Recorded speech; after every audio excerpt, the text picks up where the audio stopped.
शरीयत में माँ बाप का दर्जा पीरो मुर्शिद से बोलो ज्यादा है, टीचर से भी ज्यादा है। ये ज़हन में रखो। आजकल बाज़ लोग तालीम देते हैं उस्ताद का दर्जा माँ बाप से ज्यादा। ना ना ना ना, कुरान के मुताबिक उस्ताद का दर्जा वालिदैन से कम है, बहुत कम है। बहुत बड़ा दर्जा है उस्ताद का, लेकिन माँ बाप से के बराबर नहीं है। माँ बाप को सबसे सुपीरियर रखा है अल्लाह ने। कुरान के अल्फाज देखो, ईसा अलैहिस्सलाम पैदा हुए माँ की गोद में जब बोल रहे हैं तो बर्रम बिवालिदती, तौहीद का ऐलान करके कह रहे हैं अल्लाह ने मुझे हुक्म दिया कि अपनी माँ के साथ अच्छा सलूक करूं। मैं अभी माँ की गोद में है। वो पैगंबरों को हुक्म है माओं के साथ अच्छा सलूक करें।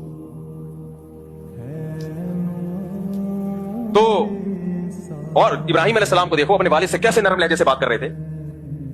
तो इसलिए सबसे बड़ा मकाम, उस्ताद से भी बड़ा मकाम किसका है? तो पीरो मुर्शिद का माँ बाप जैसा मकाम नहीं। अब बाज लोग पीरो मुर्शिद से बैत हुए, वो पीर साहब उनके घरों में ऐसा घुसे हैं, माँ बाप कह रहे हैं हमारा बच्चा हमारे हाथों से निकल गया भाई, हमने तो भेजा था गुनाह छुड़वा देंगे, तो सारा दिन पीर साहब की खिदमत में लगा रहता है, हमें हमारा तो राय नहीं है।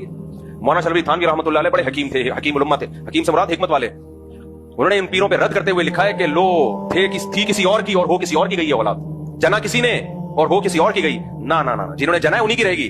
हमारे शेख हजरत मुफ्ती रशीद अहमद साहब से किसी ने पूछा कि हजरत पीर साहब अगर किसी एक बात का हुक्म दे रहे हो और वालिदैन उसकी दूसरी बात का हुक्म दे रहे हो तो वालिदैन की माने या पीर साहब की माने? हजरत ने फरमाया वो पीर ही नहीं है जो माँ बाप की मर्जी के खिलाफ आपको हुक्म दे, क्योंकि उसका काम है शरीयत पे चलाना। तो शरीयत तो किसको?